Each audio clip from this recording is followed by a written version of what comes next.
Hello, my name is Ron. Welcome to my channel, Return to Sender, about Canada Post. You're watching video 6, Make It Rain. I'm switching things up a little bit. I'll be explaining the law on the wall, the items on the wall, around the middle of my remarks. Okay, I'm reading a prepared statement. While I was employed as a letter carrier, inside or outside the depot, I got more attention than a dancer at a bachelor party. I was informed that all observations were subjected to a joint effort between management and union, but at no time did I see a union rep in the company of Canada Post management during several unsanctioned viewing of my performance as a letter carrier. One of the most invasive and offensive remarks came from Mr. Doherty, a supervisor. In the lunchroom, in the presence of several peers, he blurted out that I was nasty. He said he watched me use the bathroom while wearing my satchel. For the record, every satchel has a flap to safeguard mail from loss and inclement weather. And in public, we're ordered to safeguard the mail and never have it leave our line of sight. To date, I'm the only letter carrier publicly humiliated by management over a bathroom break. While at Beaver Creek, a peer told me I was the fastest sorter he's ever seen. He said other carriers who worked on a route just south of Clark and Bathurst were always the last to leave the station. He was shocked when he saw that I was ready to leave before him. But at the same station, after being a carrier for 3 years and 10 months, 2 supervisors told me I was a slow mail sorter. Cup W rep Angelo Colaci was not able to stop this harassment. There was no shortage of arbitrary reasons why I was not paid overtime or my pay was clawed back, when light-skinned carriers and supervisors did as they pleased. On that note, regarding the supervisor, I'll read a letter from a peer. To whom it may concern, regarding Supervisor Cam Tidman, prior to and during the years of 2006 until his retirement in 2009, I witnessed a supervisor sleep at his desk on many occasions. This was witnessed by many Canadian Union of Postal Workers officers who did nothing to hold member of Canada Post Corporation management accountable for his poor work ethic. This statement is provided to Mr. Ronald Phipps, a fellow letter carrier at Willowdale D, without prejudice or duress. And this is from John. I'll just take a moment to explain the wall, the items on the wall behind me. On my left, there are actually 2 letters. I don't know if you can see them. One of them is actually a document that's in the court about system, canley.org. You may be able to find more disclosure. Female light-skinned carrier, hoarded over 7,000 pieces of mail. And also there's the Toronto Sun article that you're seeing where it appeared that a light-skinned carrier was visibly sleeping inside a relay box.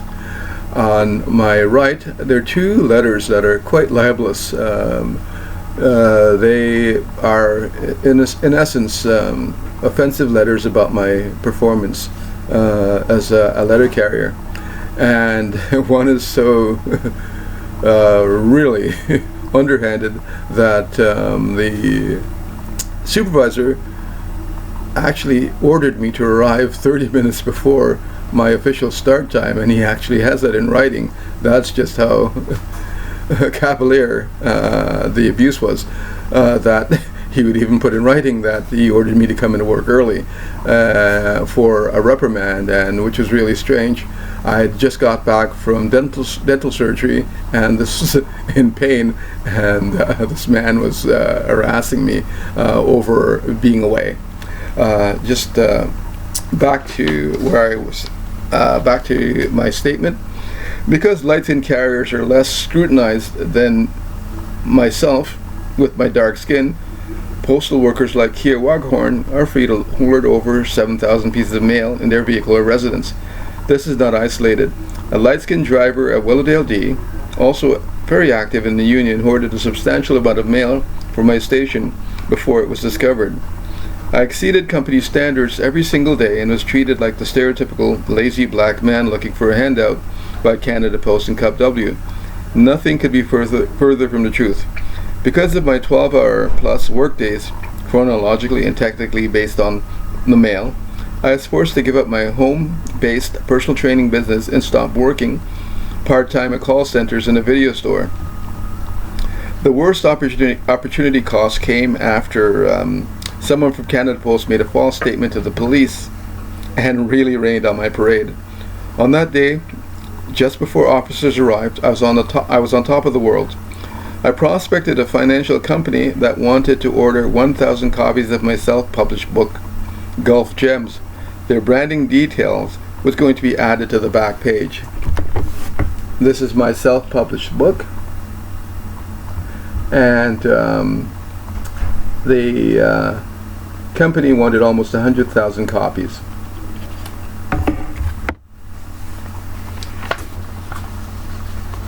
Their branding detail was going to be added on the back page. After paying HST to Canada Revenue Agency, even if I only marked up price per book by $2, closing that sale would have netted me roughly $174,000. But because I was arrested unjustly, I could not call the prospect in a timely manner with a quote for books and artwork.